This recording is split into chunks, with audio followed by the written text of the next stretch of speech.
Oke, baik. Terima kasih Mbak Sheila selaku moderator atas waktu yang telah diberikan. Mungkin di depan tadi sudah diperkenalkan, mungkin insya Allah materi yang saya bawakan terkait beasiswa dan belajar di Malaysia, lebih di itu gitu. Kalau berkarir di Malaysia saya belum pernah gitu, walaupun sih beberapa kali diajak research collaboration dengan beberapa profesor di sana, tapi belum sampai dalam taraf bekerja di sana gitu. Begitu, mungkin saya izin share screen Mbak Sheila.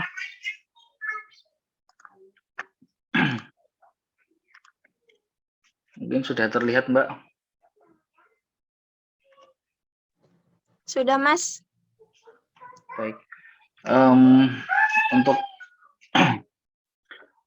mungkin sedikit sharing-sharing yang mau saya bawakan terkait Malaysia International Scholarship atau MIS, merupakan beasiswa yang diberikan oleh Ministry of Higher Education Malaysia. Begitu mungkin kalau di Indonesia itu sama seperti beasiswa-beasiswa yang diberikan oleh kementerian-kementerian yang ada di Indonesia, tapi untuk warga negara asing gitu. Di Malaysia namanya MIS. Sebelum saya mulai, ini sedikit CV saya. Nah, MIS itu sendiri merupakan inisiasi dari pemerintah Malaysia untuk menarik, sebetulnya sih kalau menurut saya lebih ke pelajar-pelajar dari negara-negara yang punya hubungan bilateral baik dengan Malaysia seperti itu. Di situ harapannya kita atau awardee dari MIS ini mungkin bisa berkontribusi tentu untuk Malaysia juga gitu. Kalau di konteks saya itu waktu itu saya diminta oleh interviewer saya atau yang menginterview saya ketika mendapatkan beasiswa ini untuk memasukkan riset saya itu juga include Malaysia. Kebetulan riset saya itu topiknya terkait perbankan syariah gitu di Indonesia. Tadinya saya mau meneliti di Indonesia saja, tapi ketika interview beasiswa itu oleh interviewer diberikan masukan bahwa karena kita ini merupakan calon awardee waktu itu, sehingga lebih baik itu untuk melibatkan atau meneliti juga data-data di Malaysia sehingga nanti bisa dipakai lah oleh atau bisa memberikan sumbangsih itu besar kecilnya kepada sektor tersebut di Malaysia juga gitu. Itu sih salah satu contoh kecil gitu yang bisa dilakukan gitu atau yang ditawarkan. Kemudian biasanya MIS ini dibuka pada bulan Maret. Itu waktu saya kayaknya itu juga mirip sama yang waktu tahun 2021. Jadi waktu tahun 2021 itu dibuka bulan Maret sampai bulan April untuk registrasinya. Untuk tahun 2022 kemarin itu agak sedikit mundur, jadi bulan Mei sampai Juni. Gitu. Kalau nggak salah ini kemarin saya tahu interviewnya sudah jalan gitu, jadi mereka pada saat ini sudah sampai pada tahap interview. Mungkin tahun depan, tahun 2023 juga akan dibuka lagi pada periode yang mirip. Atau mungkin kembali ke periode 2020 waktu saya sampai atau 2021 sekitar bulan Maret. Gitu. Untuk tahun 2022, MIS ini terbuka untuk negara-negara berikut. Ini lebih banyak daripada waktu saya 2020 itu ya. 2020 waktu saya sepertinya negaranya itu ASEAN, kemudian negara-negara Timur Tengah. Gitu. Jadi kalau ini kayaknya saya lihat ada beberapa negara-negara tambahan gitu untuk 2022. Jadi pesaingnya kayaknya lebih banyak sekarang. Nah, untuk persyaratannya di MIS ini lebih khusus hanya pada master dan PhD ya. Jadi yang difasilitasi oleh pihak Ministry of Higher Education Malaysia itu untuk beasiswa MIS adalah Master dan PhD student, yang untuk Master itu usianya maksimal 40 tahun dan untuk PhD 45 tahun.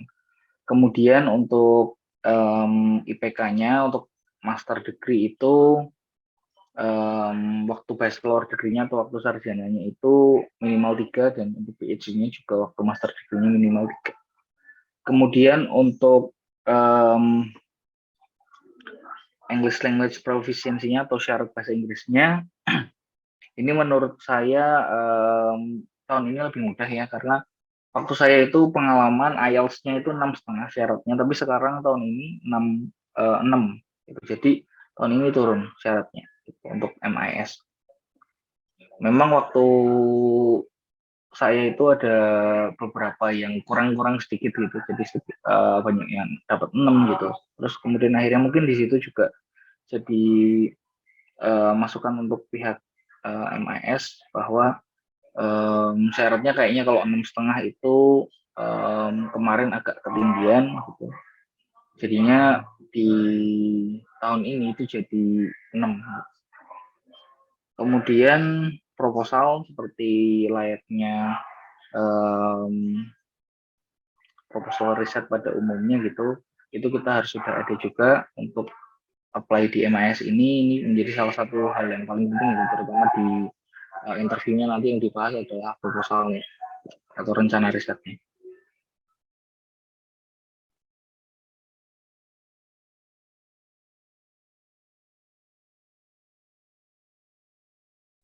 Oke, untuk area of study-nya atau bidang keahliannya, bidang ilmunya untuk Malaysia International Scholarship itu ada 9 bidang gitu. Cukup luas dan menurut saya kayaknya hampir semua bidang itu bisa terjangkau atau bisa dicakup oleh MIS. Kebetulan saya ikut bidang bisnis karena saya akuntansi.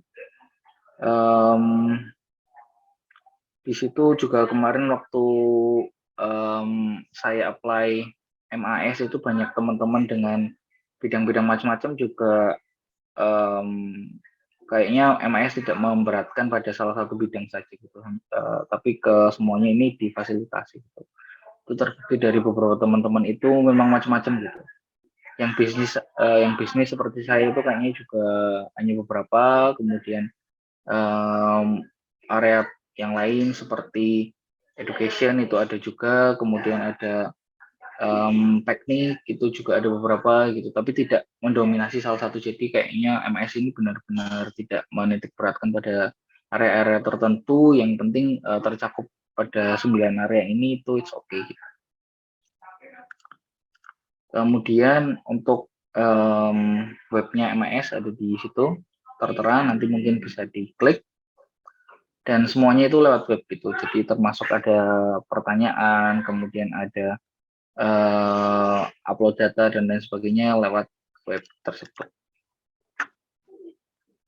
Ini untuk dokumen-dokumennya yang perlu dipersiapkan. Salah satu yang penting adalah endorsement form ini. Kalau yang lain mungkin ini biasa ya, untuk beasiswa lain pun ada, tapi ini di MIS itu ada endorsement form ini dari pemerintah setempat gitu. Maksudnya jadi pemerintah ini merekomen kita gitu untuk mengikuti MIS. Ini bisa didapatkan juga di misalnya di dinas pendidikan kabupaten setempat atau institusi terkait. Mungkin tidak perlu sampai ke tingkat nasional gitu, itu juga bisa.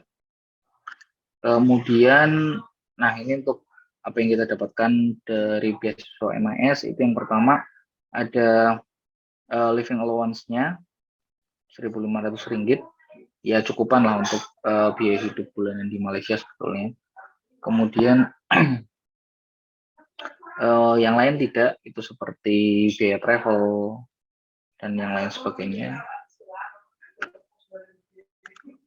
Nah, untuk tujuan universitasnya cukup banyak ya. Kayaknya hampir semua universitas negeri atau public university di Malaysia itu tercakup gitu. Kalau itu mungkin terkait PowerPoint saya sedikit tunjukkan webnya MAS. Jadi di sini di webnya MAS ini semua informasi itu tertera gitu. Jadi di sini nanti teman-teman semua bisa apply, nanti bisa login. Oke, dan di sini juga ada guidelines-nya yang lebih lengkap dari yang saya paparkan tadi. Kemudian ada beberapa hal yang lain, seperti berapa lama sih untuk MS ini mencakup studi kita. Untuk MS ini mencakup master degree itu 24 bulan, kemudian untuk doktor itu 36 bulan, gitu, dan lain sebagainya lah. Gitu.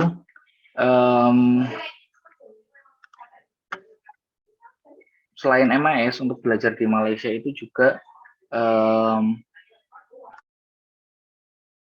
harus dipersiapkan juga persyaratannya gitu. Jadi mungkin saya sambil cerita ini, selain MAS tadi, kebetulan saya kuliah di Malaysia itu ada 2 universitas gitu yang saya apply tadinya gitu. Yang pertama adalah Universitas Kebangsaan Malaysia, yang kedua adalah UiTM atau University Teknologi Mara. Dua-duanya di Selangor, ya dekatlah dengan Kuala Lumpur. Proses apply di universitas di Malaysia itu cukup mudah ya, maksudnya apply-nya itu prosedurnya jelas gitu. Di webnya ada gitu, dan juga nanti tinggal upload semua by online bisa dilakukan gitu. Setelah kita dapat LOA baru nanti kita bisa lanjut untuk apply dan kita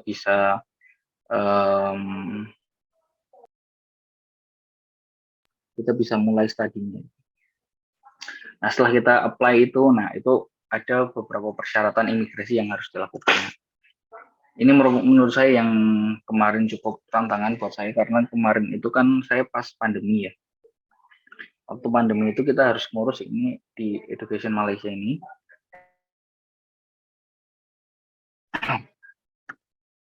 Nah, di sini kita bisa apply visa sebelum berangkat ke Malaysia. Jadi walaupun ke Malaysia itu kalau pakai paspor Indonesia itu bisa gampang, tapi tetap untuk belajar harus bikin visa.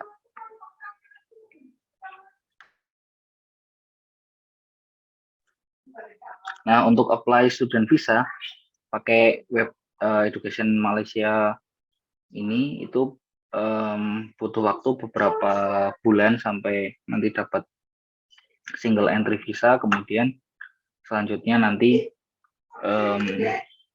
bisa berangkat ke Malaysia, kemudian untuk ngurus visa dan lain sebagainya gitu sambil kita mulai perkuliahan kita gitu. Jadi kurang lebih begitu untuk mengawali studi di Malaysia. Mungkin setelah ini teman-teman bisa berdiskusi gitu, saya insya Allah akan jawab pertanyaan yang akan diajukan. Mungkin begitu, terima kasih Mbak Sheila. Ya, baik. Terima kasih kepada Mas Bima terkait menjelaskan tentang MIS ya, kalau nggak salah tadi, merupakan beasiswa yang dibuka untuk negara lain, yang mana untuk persyaratannya ada untuk umur tidak lebih dari 40 sampai 45 tahun, lalu untuk itu PhD dan program master ya. IPK-nya harus minimal 3,0, kalau IELTS-nya itu 6,0 kalau nggak salah tadi. Dan persyaratan lainnya dan bidang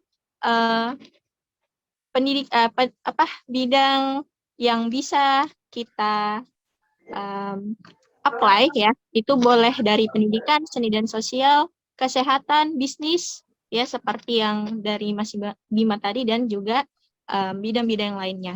Benefitnya ada diberikan Rp1.500 dan juga hampir semua universitas di Malaysia itu menerima ya untuk bisa kita apply dari beasiswa MIS tadi. Dan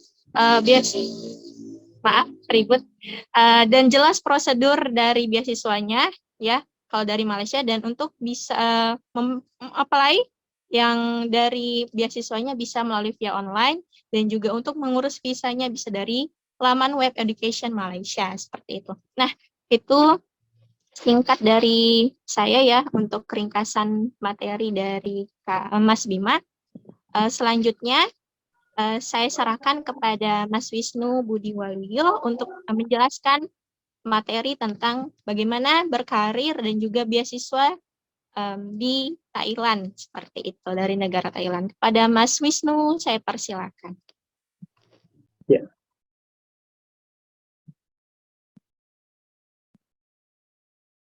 Apakah bisa dilihat slide-nya? Bisa, Mas. Bisa, Kak. Bisa diperbesar, Kak. Oke, ya. Nah, dan Assalamualaikum warahmatullahi wabarakatuh. Waalaikumsalam warahmatullahi wabarakatuh. Ya. Selamat sore teman-teman. Terima kasih Mbak Stella, terima kasih Mas Bima sudah share tentang MAS tadi. Nah, ini giliran saya di Thailand ya.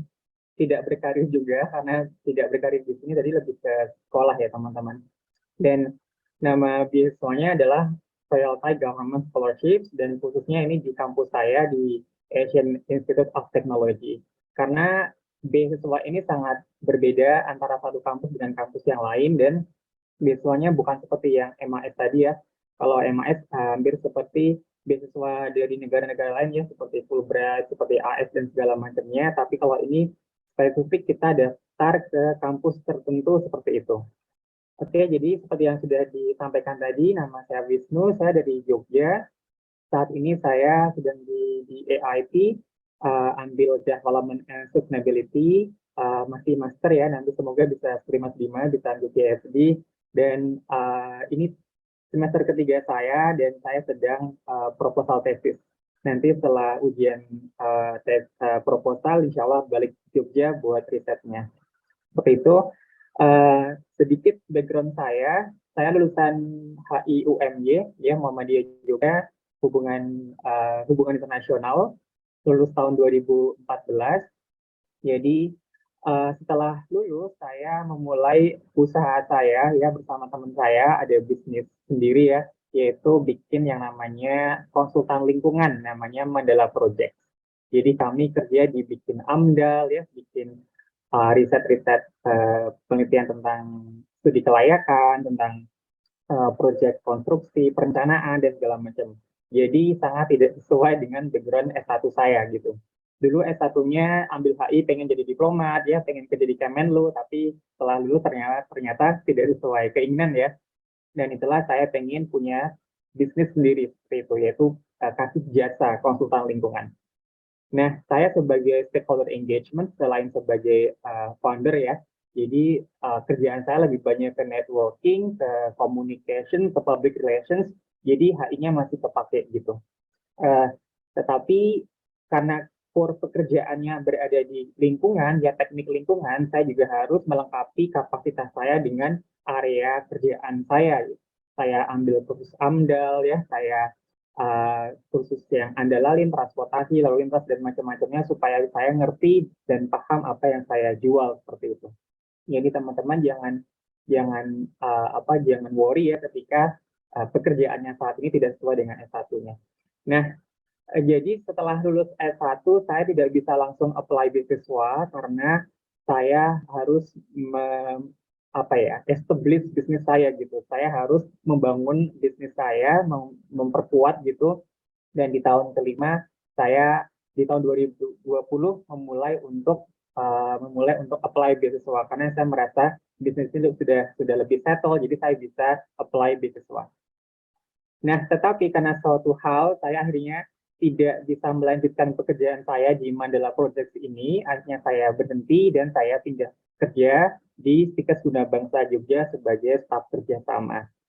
Nah, beasiswa yang sudah saya apply, ya, bedanya kalau saya di sini sharing sessionnya lebih banyak ke personal story ya teman-teman, jadi mohon maaf, tapi semoga bisa memberi pengalaman ya. Jadi karena memang impian saya pengen kuliah di luar negeri ya, pengennya di Australia atau di Eropa ya, saya coba apply New Zealand ya, kemudian saya sudah lolos berkas di sini administrasi, tetapi saya gagal di tes kedua yaitu tes psikometrik, tes psikologi gitu ya. Jadi tes psikometrik yang pakai pola-pola pattern gitu ya. deret segala macam dan saya lemah di situ, saya mengakui kelemahan saya di situ dan saya gagal di situ gitu. Tapi untuk bisa lolos administrasi atau berkas itu sudah lumayan ya di beasiswa ini. Akhirnya saya gagal, kemudian saya apply AAS, Australia Award Scholarship di tahun 2020 juga, tetapi gagal di berkas ya. Meskipun saya sudah minta tolong temen yang dapat AAS juga, awardee untuk bantu bikin motivation letter ya, bikin esai dan macam-macamnya, tetap saja gagal gitu. Dan 2020 AAS itu motong kuota ya, karena COVID yang biasanya dari Indonesia bisa sampai 100 atau bahkan 200 awardee atau recipient, tapi waktu itu dipangkas menjadi 50-an, dengar-dengar seperti itu ya. Tapi saya tidak menjadikan itu sebagai excuse, saya mungkin juga harus evaluasi, mungkin aplikasi saya masih lemah dan segala macamnya. Akhirnya kemudian gagal lagi, saya apply di Hungaria ya. Saya juga mentoring sama teman yang awardee juga, sudah mati-matian gitu ya, tapi tetap belum berhasil juga gitu. Nah, jadi kemudian setelah itu saya prepare Fulbright, saya Fulbright di Amerika, saya prepare student di Belanda, dan saya juga apply ya di Thailand gitu. Sebenarnya Thailand ini bukan tujuan studi saya ya, tetapi untuk backup plan, untuk jaga-jaga, dan untuk memperluas opportunity, saya ambil di Thailand gitu. Jadi bedanya kalau beasiswa ini adalah kita apply di kampusnya ya, yaitu di Asian Institute of Technology atau AIT. Karena saya sebelumnya sudah riset dulu kampus AIT ini dan menurut saya bagus, jadi saya apply admisi di kampusnya, kemudian beasiswanya juga dari kampus yang akan membantu kita untuk memberikan beasiswanya. Jadi kemudian tentang AIT sendiri, jadi kampus saya ini kampus swasta teman-teman ya, jadi bukan kampus negeri gitu. Nah uniknya karena kampusnya di bawah organisasi internasional, jadi di sini di bawah Kementerian Luar Negeri, jadi bukan di bawah Kementerian Pendidikan. Jadi dan di kampus saya ini hanya ada S2 dan S3, jadi tidak ada S1-nya gitu. Dan fokusnya ke engineering ya, ke environment, ke management gitu. Jurusan-jurusan yang mendukung pembangunan berkelanjutan atau Sustainable Development Goals dari UN atau PBB. Nah, jadi di sini bukan seperti kampus Thai yang lain yang di bawah Kementerian Pendidikan, everything is in English di sini, jadi sistem kurikulum semua pakai bahasa Inggris dan mahasiswa asingnya juga lebih banyak daripada mahasiswa Thailandnya. Jadi saya sudah riset duluan dan saya merasa akan lebih fit untuk belajar di AIT. Nah, uniknya di sini untuk bisa mendapatkan beasiswanya, kita hanya perlu mendaftar di admisi kampusnya saja ya. Nanti kampus yang akan membantu kita ya memberikan atau beasiswa mana yang cocok buat profil kita gitu. Nah, jadi fundernya bukan hanya dari Royal Thai Government ya, bukan hanya dari kerajaan pemerintah kerajaan Thailand, tapi banyak dari Jerman ya, dari Jepang, dari Korea, dari banyak funder gitu. Nah, funder mana yang cocok buat kita? Nah, kita harus profiling diri kita sebagus mungkin gitu ya. Jadi cukup online admission di AIT ya, sekitar mulai sekarang bisa mulai daftar teman-teman ya, sampai Desember nanti ya, pengumumannya di bulan Februari Maret. Nah, untuk Royal Thai Government Scholarship sendiri ada 3. Yang pertama ada dari Raja ya untuk PhD atau S3, yang kedua dari Raja juga tapi untuk master, yang ketiga dari Queen atau dari ratunya ya untuk master. Nah, saya dapat yang nomor 3 yang dari Queen gitu.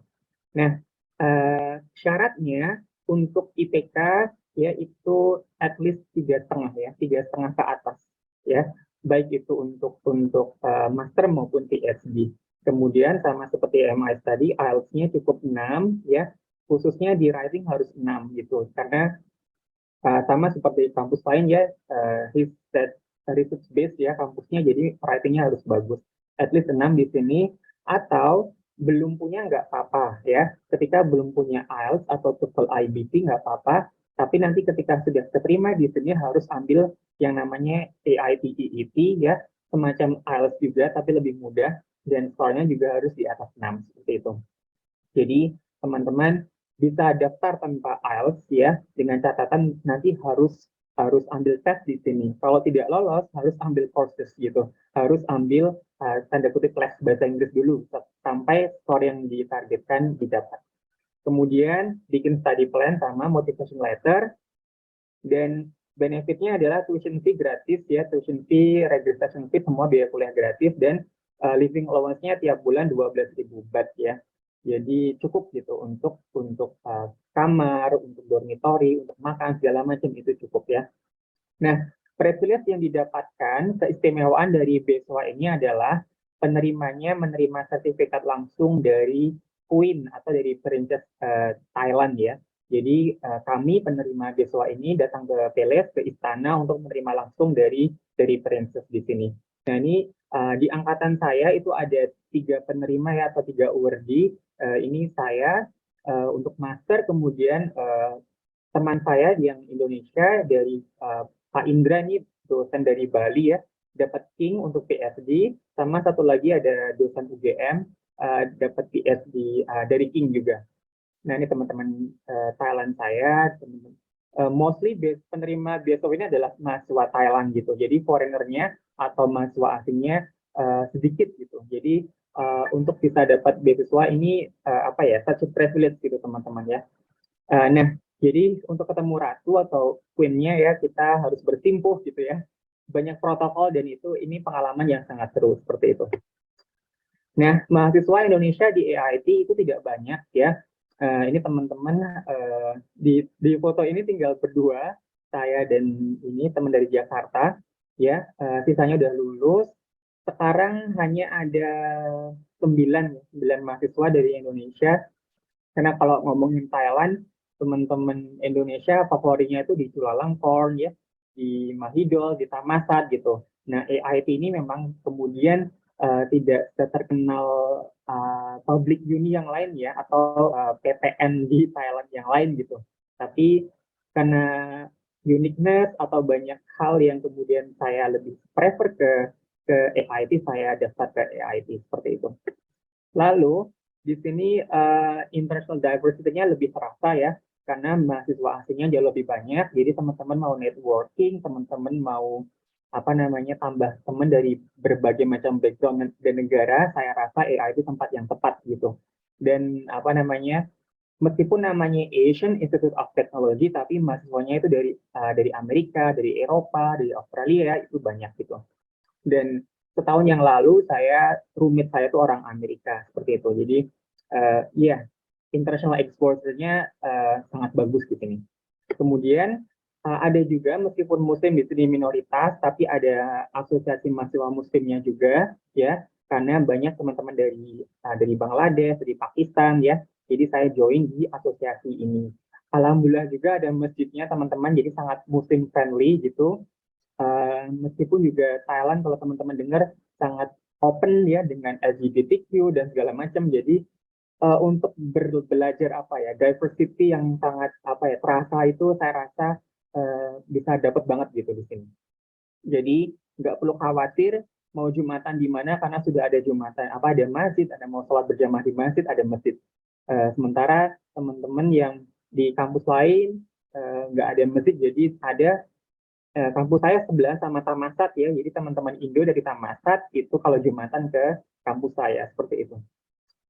Kemudian, tips and triknya, karena kita temanya tips and trik ya, saya tidak ada tips and trik yang khususnya, tepatnya lebih ke tekun ya teman-teman ya, tekun, giat, rajin untuk cari info ya, untuk coba seperti itu.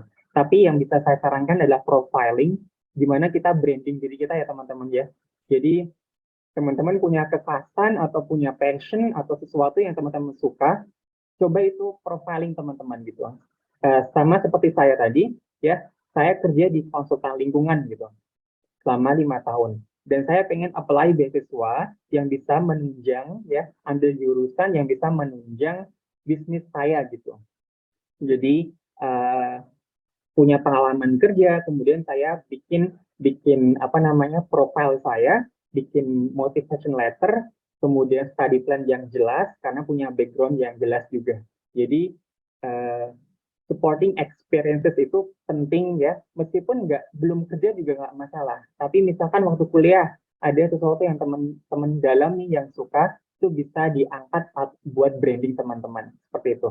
Dan it is okay not to go as we plan. Jadi ketika study plan teman-teman itu kok akhirnya ketika kuliah itu tidak sesuai rencana di awal, tidak masalah. Contohnya ketika saya apply beasiswa, dari yang ketiga beasiswa yang saya apply tadi ditolak semua itu ya, itu profiling saya itu adalah apply beasiswa, apply jurusan yang bisa menunjang karir saya di Mandala Project tadi, di konsultan lingkungan tadi, ya. Tetapi termasuk di AIT ini, saya apply-nya pakai profile itu. Tetapi setelah Desember 2020 ya, Desember 2020 ya, saya akhirnya resign gitu ya. Kemudian saya pindah ke Stikers. Akhirnya study plan-nya atau motivation letter-nya sudah tidak sesuai lagi gitu. Karena saya sudah tidak bekerja di Mandala Project.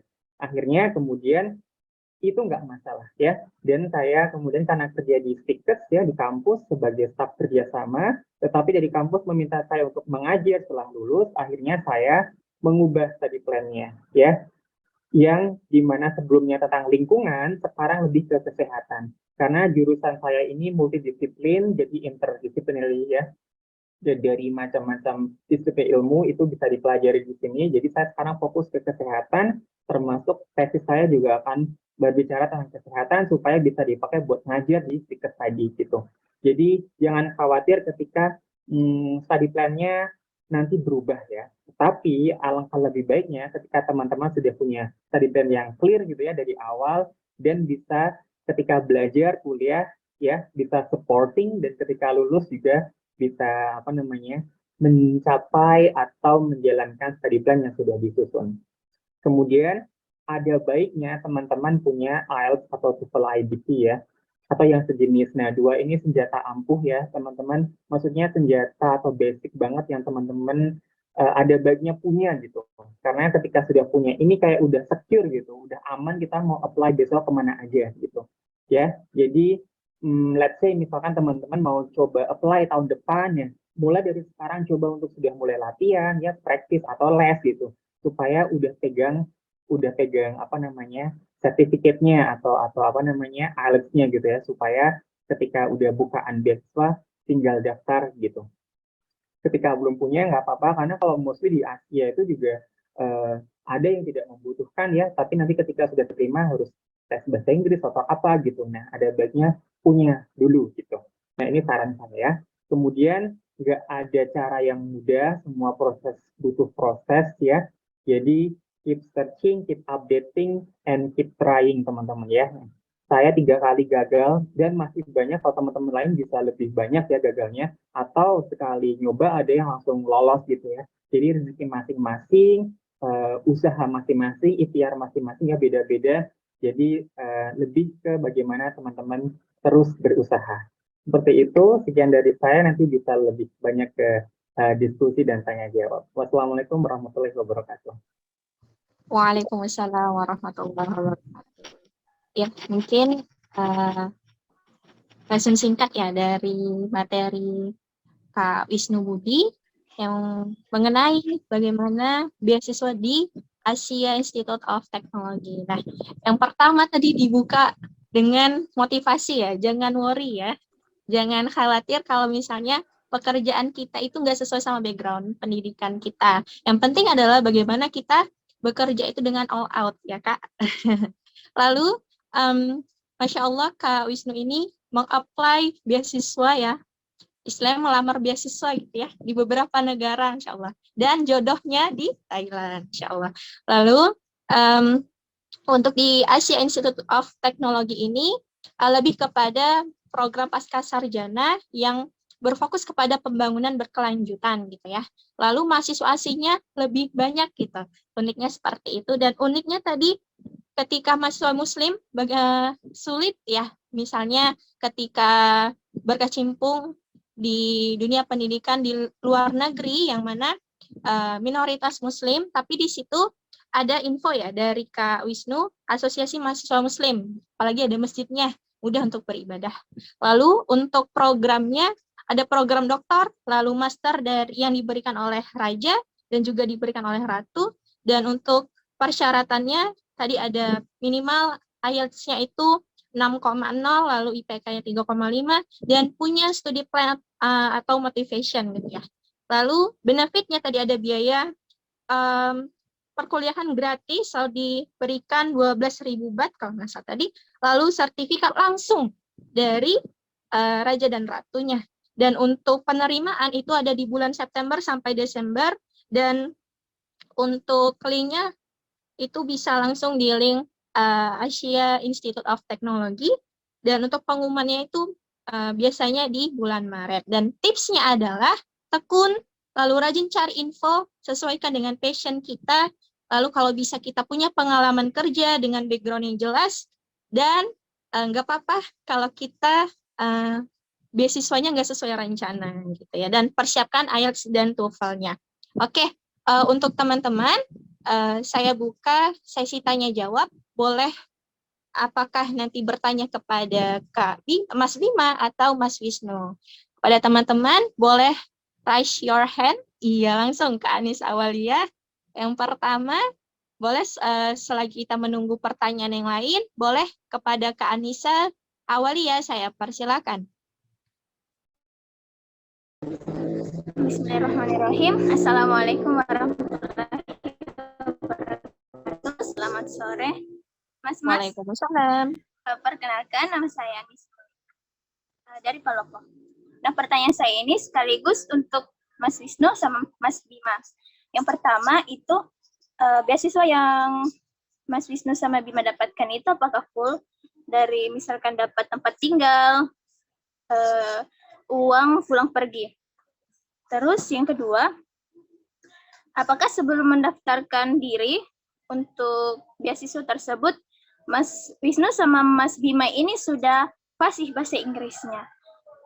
Apakah sudah fasih bahasa Inggrisnya, pengucapannya, tulisannya, dan sebagainya? Terus yang ketiga, setelah belajar di sana, apakah ada nilai maksimal yang harus dicapai? Kalau tidak, beasiswanya apakah dicabut atau bagaimana? Terus yang keempat, nah ini untuk Mas Wisnu, yang tadi dijelaskan bahwa teman-teman hendaknya memilih beasiswa yang bisa mendukung bisnisnya kita, yang bisa mendukung pengalaman kita kerja di suatu bidang. Terus kalau kerjanya di TPA gimana, Kak? Beasiswanya apa? Maksudnya di luar negeri itu untuk mendukung para guru-guru di TPA, adakah, Kak? Nah, itu saja dari saya. Terima kasih banyak. Assalamualaikum warahmatullahi wabarakatuh. Waalaikumsalam warahmatullahi wabarakatuh. Ya, baik. Ada 4 pertanyaan sekaligus ya, Masya Allah. Yang pertama, pertanyaannya ya saya bantu ulangi. Yang pertama, apakah beasiswanya full funded gitu ya? Lalu yang kedua, apakah dari Mas Bima dan Mas Wisnu pada saat meng-apply beasiswa dan juga ketika sudah belajar ya di luar negeri itu apakah sudah fasih bahasa Inggrisnya secara conversation gitu kan, dan juga tulisannya ya, apa mungkin jurnal gitu ya tanpa pakai Google Translate gitu ya. Lalu apakah ada nilai maksimal gitu kan ketika misalnya sudah masuk di apa tadi ya, Asia Institute of Technology ataupun di MIS tadi, apakah harus ada nilai maksimal yang harus dicapai nih? Kalau enggak bakal dicabut dari Queen-nya kayak gitu. Lalu yang terakhir ya, apakah ini unik? Ya mungkin saya juga ya guru TPA kayak gitu ya. Apakah bisa gitu? Apakah ada beasiswa yang mendukung untuk bisnisnya atau ya mungkin produktivitas dari guru-guru TPA untuk bisa lebih melejitkan anak-anak untuk bisa menempuh pendidikan di TPA gitu ya, bisnis ya biasa ya, membuka TPA di rumah kayak gitu. Mungkin boleh dijawab dari Mas Bima dulu. Ya, oke. Baik, terima kasih Mbak Sheila. Pertanyaannya langsung 4 ya, tapi saya coba jawab satu persatu. Untuk beasiswanya itu kalau di MIS gimana ya, kalau saya bilang ya sebetulnya semi full lah, gimana ya, karena gini, yang kita dapatkan itu kan pertama adalah tuition fee atau uang SPP gitu, uang SPP, kemudian sama living allowance untuk bulanan gitu. Living allowance untuk bulanan ini jumlahnya tadi 1.500 ringgit gitu, yang kalau saya bilang sih cukup lah sebetulnya untuk di Malaysia gitu, cukup sewajarnya gitu. Cuman kadang-kadang kan kita nanti akan ada pengeluaran lain seperti misalnya kita menerbitkan artikel di jurnal, kemudian untuk penelitian atau untuk yang lain gitu. Nah, itu yang tidak tercover gitu, termasuk kayak travel expenses untuk dari Indonesia ke Malaysia-nya juga tidak tercover. Tetapi karena ke Malaysia itu relatif murah gitu ya, atau terjangkau lah gitu dibandingkan negara-negara Eropa tentunya. Jadi yang menurut saya masih cukup. Jadi bisa lah misalnya ditabung juga dari uang living allowance-nya untuk bulanannya, misalnya pengen pulang ke Indonesia gitu juga masih bisa. Gitu. Kemudian yang kedua, untuk bahasa Inggris ya, bahasa Inggris kalau saya waktu sebetulnya ada cerita yang cukup menarik gitu waktu terkait bahasa Inggris ini ya. Sebetulnya tadi juga disampaikan sama Mas Wisnu gitu, salah satu hal penting yang harus diperhatikan adalah requirement gitu atau persyaratan tadi proefisiensi bahasa Inggris gitu. Di awal sebetulnya saya punya TOEFL ITP itu cukup tinggi skornya gitu. Cuman ternyata nggak kepake TOEFL ITP saya gitu. Saya belum pernah sebelumnya untuk tes IELTS yang resmi gitu atau dapat skor IELTS berapa gitu, saya belum pernah gitu. Nah, padahal itu diperlukan gitu. Ya ujung-ujungnya saya harus ngejar itu gitu. Ngejar itu pada saat pada saat sebelum penyerahan, deadline penyerahan gitu ya. Alhamdulillahnya masih dapat skor 6,5 waktu itu. Jadi waktu itu saya kayaknya agak ada unsur keberuntungan juga gitu di pertama kali nyoba IELTS langsung berhasil gitu. Tapi mungkin di sini bisa dipetik pelajaran bahwa requirement bahasa Inggris itu adalah suatu kemutlakan gitu, kewajiban. Jadi kalau bisa disiapin lebih dulu gitu. Kalau kemampuan bahasa Inggris ya standar ya, maksudnya yang penting bisa untuk writing sama untuk speaking udah cukup gitu. Apalagi kan kalau di Malaysia mungkin kalau saya S3 lebih ke research base, jadi lebih banyak komunikasi langsung dengan promotor gitu. Jadi di situ kepakainya. Kemudian untuk nilai gitu. Nah, ini nilai itu adalah ya karena gini ya, saya kan research base gitu. Research base itu nggak pakai kuliah. Gitu. Artinya nggak ada mata kuliah yang ada di kelas gitu. Full research, saya punya kewajiban untuk menerbitkan beberapa artikel dan lain sebagainya gitu. Itu yang dilaporkan setiap semester ke pihak MIS. Jadi itu yang harus dilakukan gitu. Kalau yang lain teman-teman yang ada kuliahnya, ada coursework-nya itu juga melaporkan IPK-nya gitu. Jadi itu sih yang dilakukan gitu. Mungkin itu yang bisa saya sampaikan Mbak Sheila. Nanti mungkin bisa ditambah oleh Mas Wisnu. Terima kasih. Oke, terima kasih Mas Bima. Boleh kita lanjut saja ke Mas Wisnu ya untuk menjawab pertanyaan dari Kak Awalia. Pada Mas Wisnu, saya persilakan. Oke, terima kasih Mbak Sheila dan Mbak Anissa. Jadi benefit beasiswanya hampir mirip dengan MIS tadi ya. Jadi tuition fee, biaya kuliah gratis ya, kemudian biaya hidup gitu. Saya rasa ya fully funded di situ adalah dalam konsep kuliah gratis, kemudian biaya hidupnya gratis. Itu menurut saya sudah fully funded ya. Meskipun memang slide-nya tidak di cover ya, pesawat tidak di cover ya, visa tidak di cover gitu. Tapi let's say visa ke Thailand education itu saya 1,5 juta, kemudian slide-nya juga murah seperti di Malaysia ya. Jadi masih menurut saya masih bisa kita jangkau dan bisa kita prepare jauh-jauh ya untuk bisa punya bekal finansial seperti itu. Kemudian untuk hidupnya saya rasa cukup-cukup saja ya, tergantung lifestyle kita ya.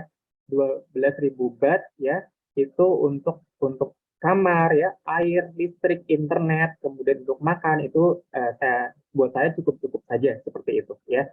Kemudian yang kedua tentang bagaimana bahasa Inggris kita ya. Ya saya pribadi memang karena dari dulu sudah suka bahasa Inggris, jadi saya merasa ya bukannya takabur ya, tapi bagus gitu bahasa Inggrisnya. Dan itu saya merasa memang harus pede gitu. Saya pede dengan bahasa Inggris saya, kemudian memang pengennya kuliah di luar negeri, jadi sudah lama juga udah prepare IELTS gitu. Bahkan udah tes 2 kali ya gitu, karena sudah expired, kemudian udah kadaluarsa, kemudian ambil tes lagi seperti itu, supaya bisa dipakai buat apply. Jadi karena juga memang kuliah di HI juga menuntut kita harus jago bahasa Inggris gitu ya. Kemudian saya juga suka public speaking seperti itu. Jadi memang kemudian merasa sudah punya basic bahasa Inggris yang bagus gitu. Dan ketika kita sudah pede, yaitu bekal yang penting gitu. Nah, buat teman-teman yang merasa masih belum pede, terus belajar ya, terus latihan, banyak platform yang kita bisa pelajari ya. Banyak platform ya, di sosial media juga banyak, di YouTube juga banyak ya. Jadi terus belajar, terus latihan. Untuk IPK-nya tidak ada syarat harus sekian-sekian ya di beasiswa ini. Jadi jangan khawatir. Hanya saja ketika mau ambil tesis gitu ya, atau tesis harus misalkan 3 gitu. Di bawah itu kita nggak boleh ambil tesis, bolehnya hanya riset study yang itu kayak cuma riset kecil gitu. Kalau mau tesis harus 3 at least gitu. Kemudian untuk teman-teman yang sekarang misalkan ya berkecimpung ngajar TPA gitu. Kalau di AIT sendiri ada jurusan yang background apa aja bisa daftar Mbak ya. Jadi S1-nya apa saja ya, mau itu pendidikan, mau itu jurusan apa saja itu bisa daftar. Ada beberapa jurusan yang menurut saya itu cocok, yaitu ada yang namanya development planning ya. Itu tentang pembangunan development ya, society gitu. Ya, rural development ya, pembangunan masyarakat community atau masyarakat pedesaan ya, termasuk ngomongin religiusitas, agama, gender itu juga ada jurusannya di AIT.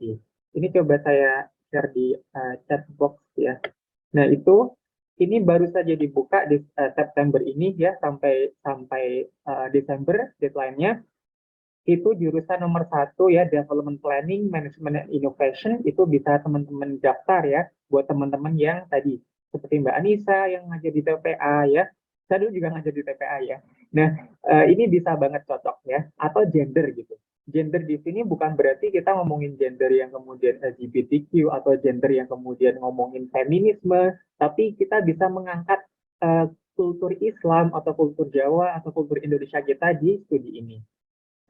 Nomor 1 dan 2 saya rasa itu cocok buat background apa saja seperti itu ya. Dan ini dibiayai oleh DAAD dari Jerman ya. Fundernya dari saya belum ke semuanya. Mohon maaf.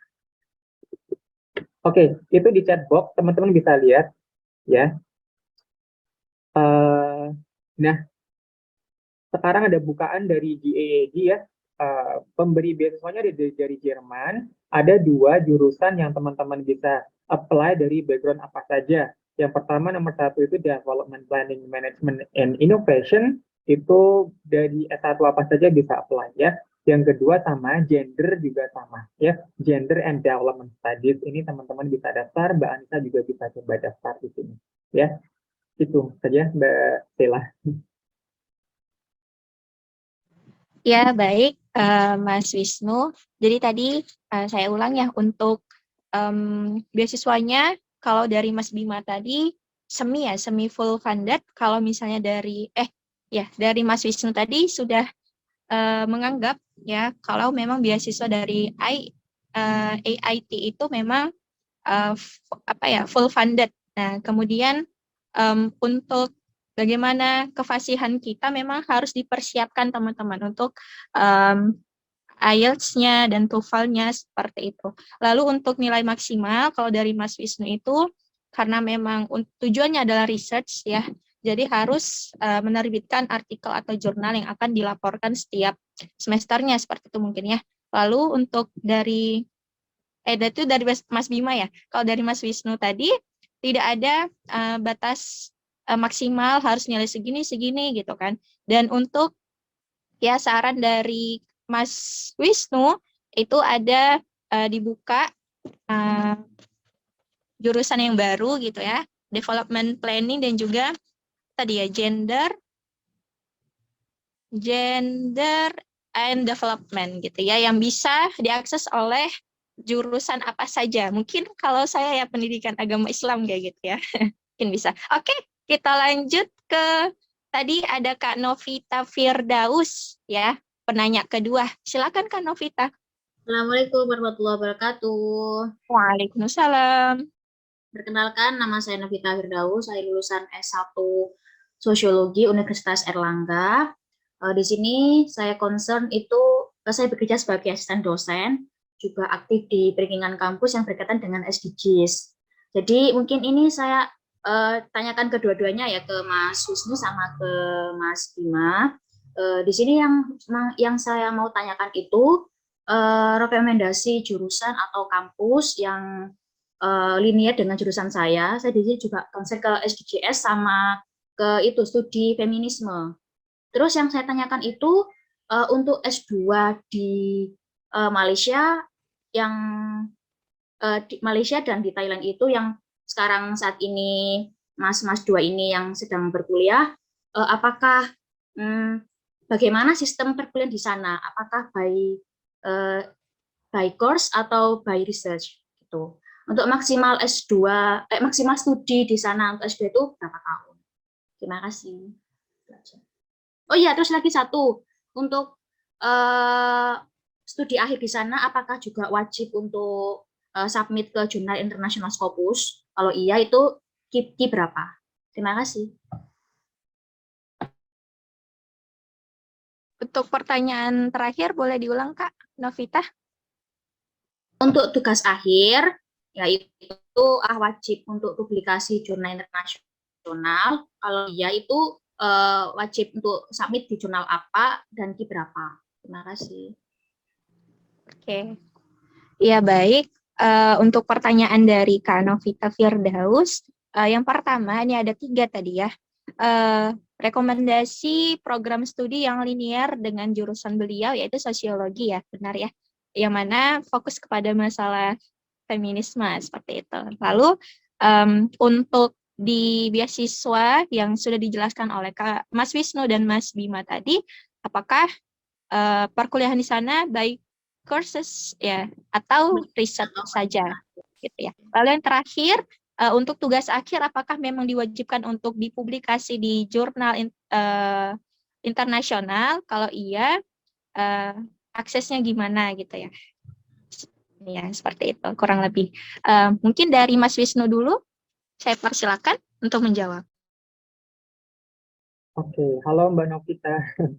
Terima kasih atas pertanyaannya. Jadi, saya bisa sarankan tadi ya, Gender Development Studies yang sudah saya share di chat box itu saya rasa cocok buat Mbak Novita ya.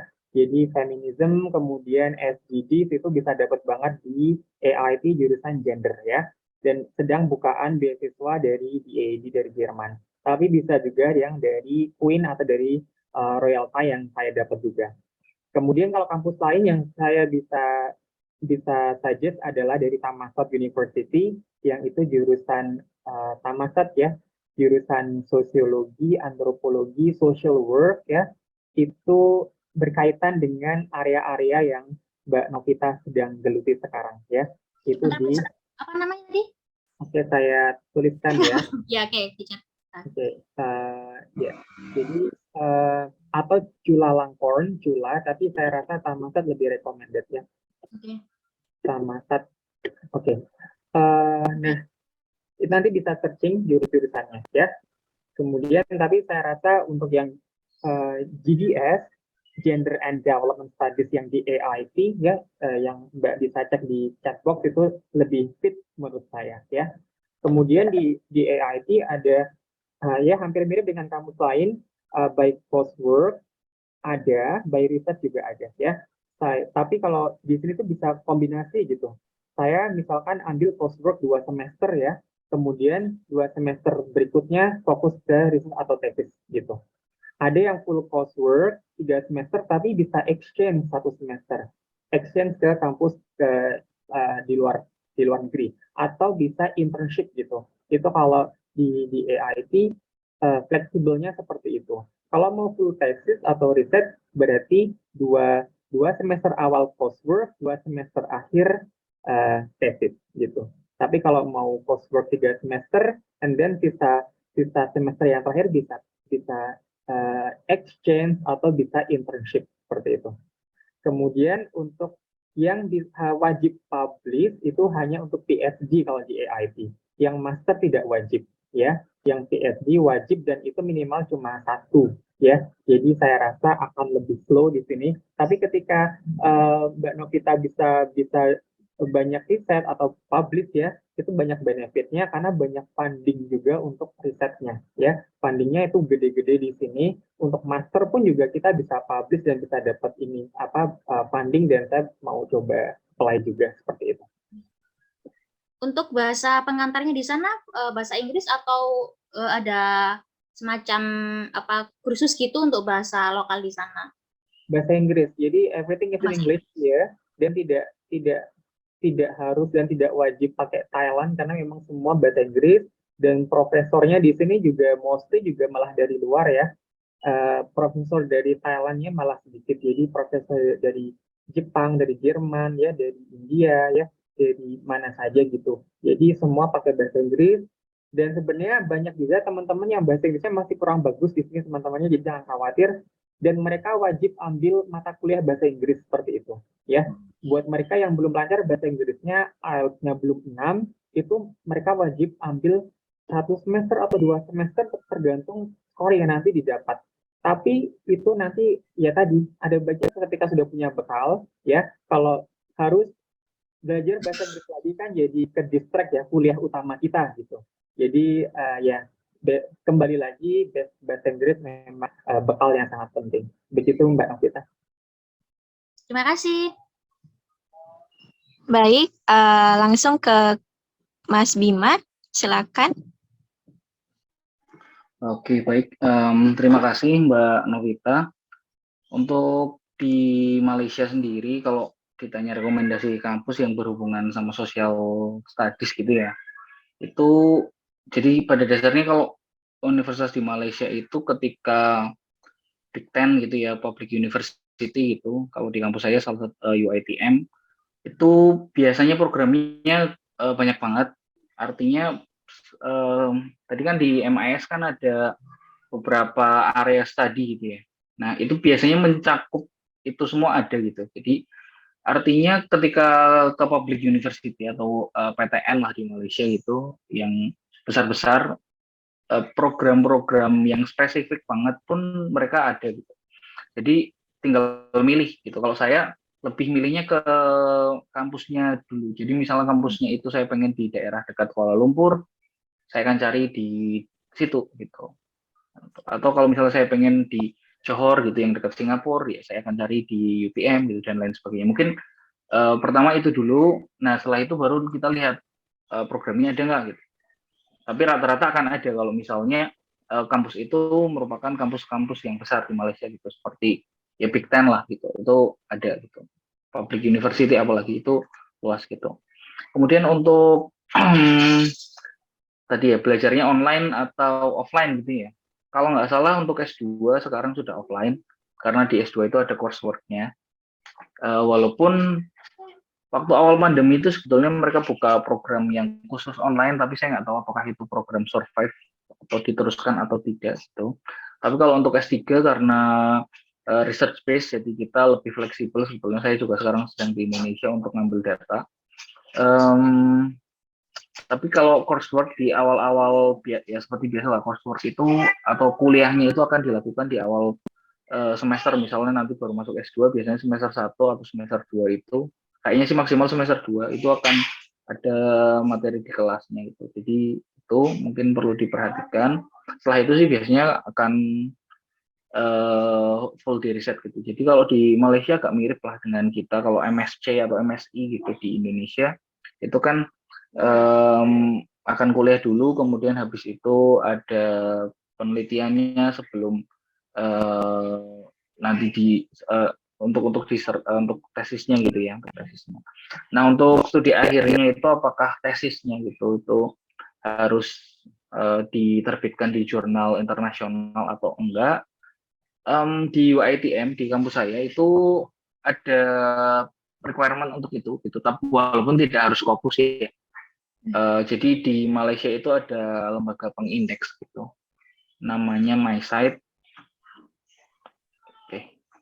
Namanya MySite. Nah itu di situ, atau kalau di Scopus ataupun di World of Science itu lebih oke lagi sih, tapi ada gitu requirement untuk itu gitu. Biasanya kita akan diarahkan untuk itu di awal-awal. Jadi kalau belajar di Malaysia kayaknya rata-rata akan seperti itu. Jadi mungkin harus dipersiapkan di awal bahwa kita punya mindset nanti kita harus publikasi artikel gitu. Jadi kalau bisa disiapkan di awal, nanti sebagian dari tesis itu kalau bisa nanti udah diterbitkan duluan, sehingga nanti kita tinggal finishing tesisnya gitulah untuk disubmit untuk ujian tesisnya gitu. Berarti untuk motivasi letternya tuh atau studi plannya tuh sudah dipersiapkan ya. Nanti mau by course atau by research gitu, kalaupun by research ya setiap tesisnya seperti itu ya berarti. Betul. Jauh-jauh Jadi hari sebelum penting itu penting. Di Malaysia kayaknya penting banget untuk menerbitkan artikelnya pada jurnal gitu ya. Jadi apalagi untuk salah satu syarat sebelum bisa VIVA gitu atau ujian tesis. Gitu. Mungkin itu Mbak Sheila, terima kasih. Baik, terima kasih kepada Mas Bima dan Mas Wisnu sudah menjawab pertanyaan dari Kak Novita Firdaus. Dan oke, pertanyaan terakhir ada raise your hand dari raise hand dari Kak Nurul Ainun. Silakan Kak Nurul Ainun untuk menjawab pertanyaan. Memberikan pertanyaannya. Ya, bismillah. Assalamualaikum warahmatullahi wabarakatuh. Suara saya jelas, Kak Sheila? Jelas, Kak. Alhamdulillah. Oke, mungkin saya dua pertanyaan ya, tapi singkat saja. Nah, untuk pertanyaan pertama mungkin lebih ke Mas Wisnu ya. Tadi menarik sekali ceritanya Mas Wisnu 3 kali daftar beasiswa ya. Beasiswa. Nah, saya mau minta ini sih, apa yang membuat Mas Wisnu itu tetap semangat untuk apply beasiswa sampai 3 beasiswa ya. Karena jujur mungkin kalau saya berada di posisi Mas Wisnu, apply 1 sampai 2 beasiswa tuh mungkin aduh daftar lagi udah males karena udah nggak keterima gitu ya. Mungkin itu lebih minta apa sih yang membuat Mas Wisnu tetap semangat untuk daftar, dan persyaratan yang berbeda dari ketiga beasiswa itu apa yang signifikan perbedaannya gitu Kak. Nah untuk Mas Bima ya, dan ini mungkin juga ke Mas Wisnu sih. Nah pertanyaan kedua saya ini tadi sudah mewakili semua dari pertanyaan Kak Novita. Jadi saya cuma meminta rekomendasi kampus yang mungkin lebih unggul dari segi pendidikannya, khususnya jurusan pendidikan matematika, Mas. Karena saya jurusan pendidikan matematika, jadi minta rekomendasi kampus yang unggul gitu Kak, dari segi pendidikannya di sana. Dan itu saja Kak, terima kasih. Baik, terima kasih kepada Kak Nurul Ainun. Oke, boleh saya lempar ya kepada Mas Wisnu dulu untuk menjawab pertanyaan dari Kak Nurul Ainun. Silakan Mas Wisnu. Ya, terima kasih Mbak Nurul atas pertanyaannya. Jadi pertama memang harus kuat ya punya impian gitu. Motivasinya itu gitu. Karena memang impiannya pengen kuliah. Ketika kita bisa kuliah di luar negeri itu akan ada banyak exposure atau ilmu yang kita dapat bukan hanya akademis. Kalau S2 mah di Indo juga kita bisa ya gitu. Tapi value-value lain yang kita tidak dapatkan di Indonesia itu bisa kita dapatkan di luar negeri. Itu yang memotivasi saya. Kemudian dulu itu juga kenapa gagal terus gitu. Menurut saya juga ini pentingnya restu orang tua ya. Jadi awalnya itu apa ya, memang ibu saya waktu itu tidak mengizinkan saya untuk kuliah di luar negeri gitu. Jadi setiap kali saya mau apply, mau klik submit itu saya selalu minta restu ya. Nah, di awal-awal itu kebetulan di yang 3 awal itu ibu saya selalu bilang tidak gitu ya. Tapi saya ngeyel gitu. Karena memang sebenarnya ibu saya apa namanya? Ya saya paling dekat dengan ibu saya gitu ya. Jadi kayak ibu saya itu belum mau melepas saya gitu. Yang terakhir saya yakinkan lagi bahwa ini beasiswa insya Allah bisa bawa saya apalah gitu, bisa meningkatkan derajat orang tua dan segala macam. Kemudian akhirnya ibu saya merestuinya dengan kemudian meninggalkan saya gitu ya. Jadi ibu saya udah pergi duluan dan saya rasa itu apa namanya, apa ya, motivasi yang apa ya, yang real banget gitu dari ibu saya, dari yang di atas gitu. Jadi akhirnya, tapi sebelum saya pergi ke sini ke Thailand udah nggak ada duluan, jadi ya lebih ke motivasi orang tua ya, kemudian mimpinya harus kuat gitu ya gitu.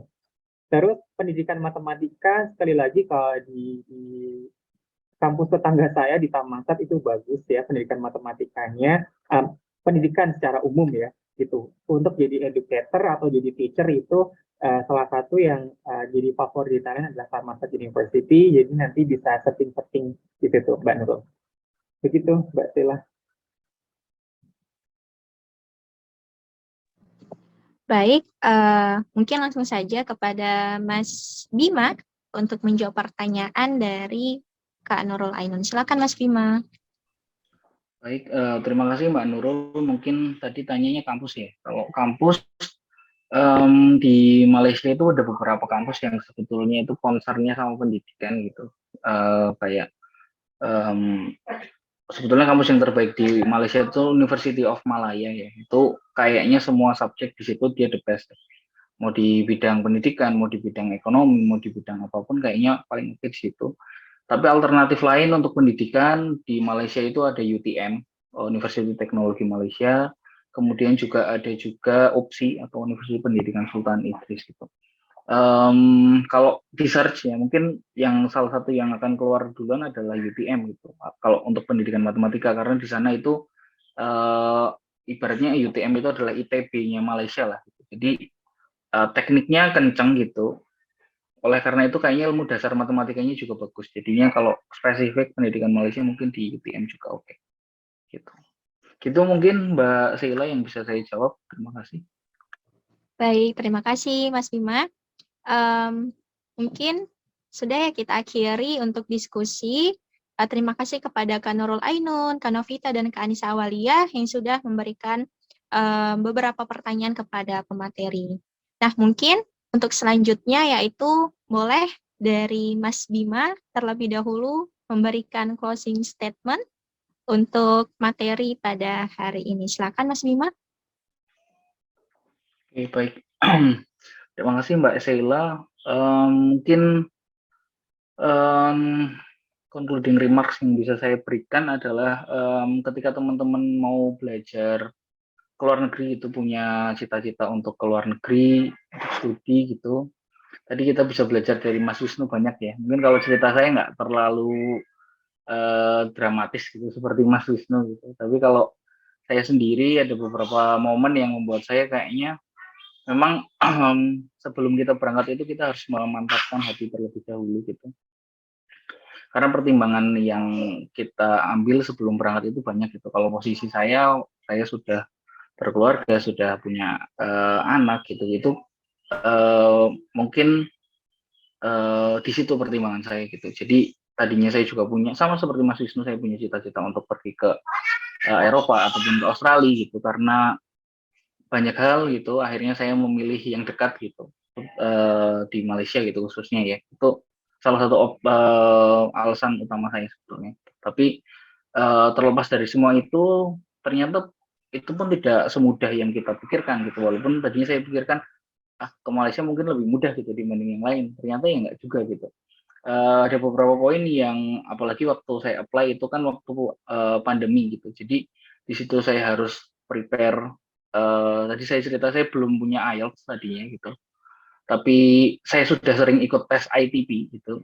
Artinya bahasa Inggris saya sebetulnya cuma cukup pede gitu saya, tapi karena itu jenis tes yang baru, IELTS buat saya waktu itu, jadi saya harus berjuang juga untuk mempelajari karakteristik soal-soal IELTS yang tentu beda sekali dengan ITP gitu. Di situ makanya tadi saya berikan mungkin garis bawah salah satu yang paling penting adalah menyiapkan requirement yang dibutuhkan gitu. Administratif itu sangat penting gitu. Ibaratnya kalau kita punya administratif untuk studi biasanya akan dipanggil sampai ke wawancara atau ke tahap berikutnya lah gitu, minimal itu. Tapi sebelum itu kalau kita nggak punya kan kita nggak punya harapan untuk lolos sampai ke sana. Jadi administratif itu sangat penting, terutama kalau ke bahasa Inggris itu, kalau di luar negeri itu bahasa Inggris ya. Nah itu makanya itu dipersiapkan gitu, sekaligus memantapkan hati tadi atas pilihan-pilihan hidup kita, karena di Indonesia, di tempat kita tentu banyak yang perlu dipertimbangkan. Begitu mungkin Mbak Sheila, terima kasih. Assalamualaikum Baik, warahmatullahi terima wabarakatuh. kasih. Ya, Waalaikumsalam warahmatullahi wabarakatuh. Terima kasih kepada Mas Bima. Selanjutnya closing statement nih dari Mas Wisnu. Silakan Mas Wisnu. Ya, terima kasih. Jadi kita belajar dari kegagalan ya, gitu. Gagal-gagal, kemudian itu justru yang harus bikin kita kuat gitu. Tadi intinya terus ikhtiar gitu, berusaha gitu, dan tidak masalah gitu ketika apa ya belum sesuai yang kita harapkan gitu, karena memang tidak semudah itu gitu. Semua ada prosesnya dan nikmati gitu. Jadi jangan depres, jangan yang kemudian langsung down, tapi nikmati prosesnya, ikhlas gitu ya. Sama seperti Mas Bima, luruskan niatnya dulu gitu. Ketika niatnya memang insya Allah baik gitu ya, akan ada jalan seperti itu. Jadi tetap semangat teman-teman, semoga dapat kesempatan dan terus berusaha untuk mencoba, dan insya Allah sampai jumpa nanti. Ya, gitu Mbak Stella. Iya, terima kasih kepada Mas Wisnu. Mungkin selanjutnya adalah pemberian sertifikat ya kepada pemateri secara simbolis oleh Kak Arsif. Silakan Kak Arsif.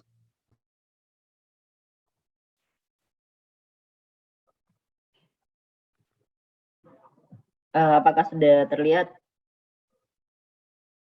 Sudah. Boleh mungkin untuk kedua narasumber dan teman-teman yang lain juga izin senyum biar bagus juga hasil screenshotnya.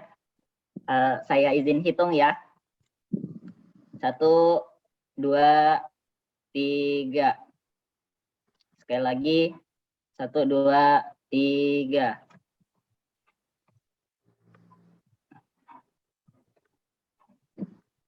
Satu lagi. Sudah terlihat ya? Sudah. Boleh mungkin untuk tersenyum lagi. 1, 2, 3. Sekali lagi 1, 2, 3. Terima kasih untuk Kak Wisnu dan Kak Bima sudah meluangkan waktu nih. Ya, terima kasih Kak Arsif untuk pemberian sertifikat secara simbolis kepada Mas Bima dan juga Mas Wisnu. Nah, intinya adalah teman-teman, kalau kita mau punya tujuan hidup, kita harus luruskan niat, ya.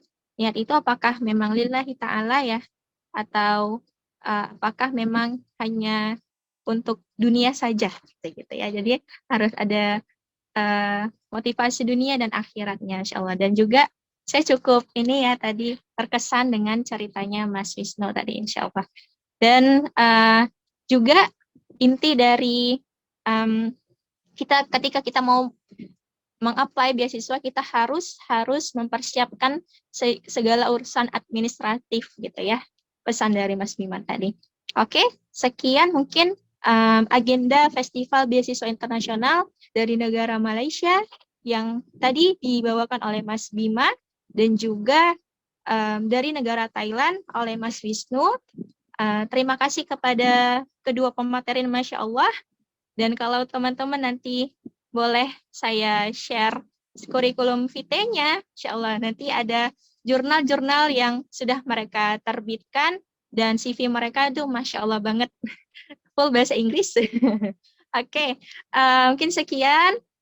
Mohon maaf, tadi ya ada kesalahan dari saya, teknis ketika saya terlambat, dan juga ketika mungkin ada kesalahan kata maupun perilaku, saya mohon maaf. Kepada Allah saya mohon ampun. Wassalamualaikum warahmatullahi wabarakatuh. Waalaikumsalam warahmatullahi wabarakatuh. Waalaikumsalam warahmatullahi